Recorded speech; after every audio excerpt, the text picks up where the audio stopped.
Hello बच्चों, चलिए प्रश्न को पढ़ते हैं। ऊष्मागतिकी का शून्यांकी नियम लिखिए।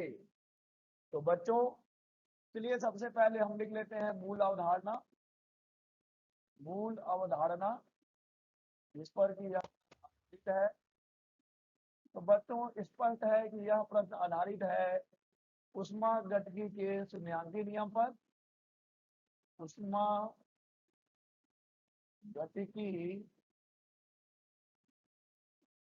का शून्यांकी नियम। ऊष्मागतिकी का शून्यांकी नियम जिसे कि हमें लिखना है। तो चलिए बच्चों, पहले हम इस नियम को लिख लेते हैं। यह नियम क्या कहता है? ऊष्मागतिकी के शून्यांकी नियम के अनुसार नियम के अनुसार अनुसार यदि दो निकाय यदि दो निकाय किसी तीसरे निकाय किसी तीसरे निकाय के साथ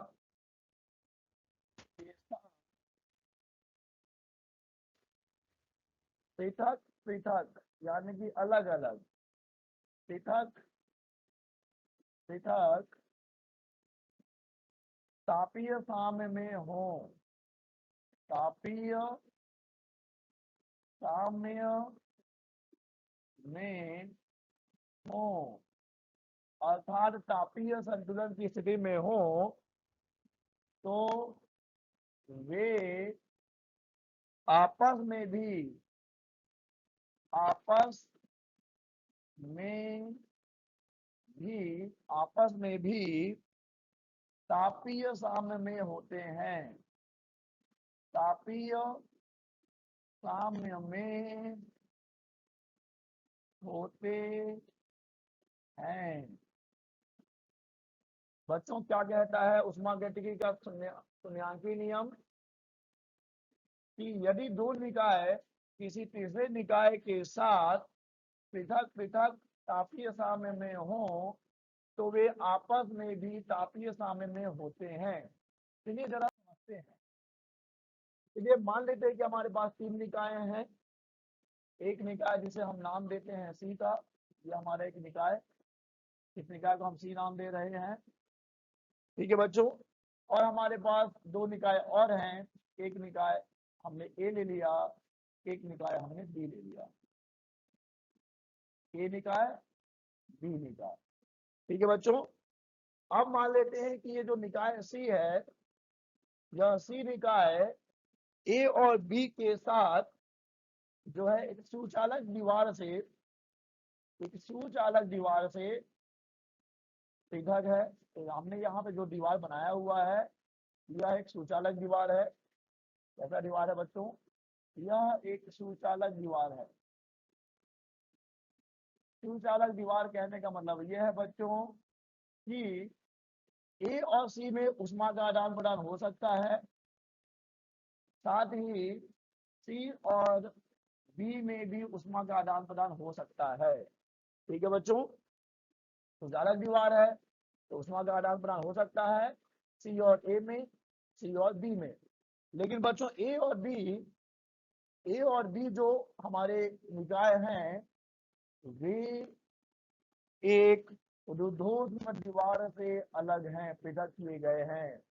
तो बच्चों, ये जो दीवार है, ये दीवार है एक रुद्धोष्म दीवार। रुद्धोष्म दीवार रुद्धोष्म दीवार यानी कि इस दीवार के आर पार जो है हमारा ऊष्मा नहीं जा सकता, यानी कि ए और बी में ऊष्मा का आदान प्रदान नहीं होगा। और हम इन सभी को पृथक कर देते हैं, अलग कर देते हैं, ये बच्चों, ताकि जो भी मामला है इनकी आपस क्या रहे, इसमें किसी और का इंटरफेरेंस ना रहे, इसलिए हमने इसको अलग कर दिया है, फिल्टर कर दिया है। ठीक है बच्चों। अब देखिए बच्चों, हमारे पास 3 निकाय हैं, ए बी और सी। अब चूंकि ए और सी और बी तो चालक दीवार से अलग हैं, अतः जब अगर मान लीजिए ए और सी में और सी और बी में ताप का अंतर होगा, तो कुछ समय के बाद हम जानते हैं कि देखिए उष्मा का जो प्रवाह होता है वो अधिक ताप से कम ताप की ओर होता है। हमेशा अधिक ताप से, हमेशा उष्मा कहाँ से कहाँ जाती है बच्चों?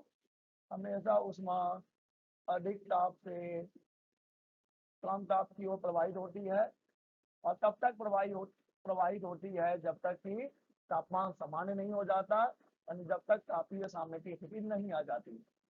ठीक है बच्चों।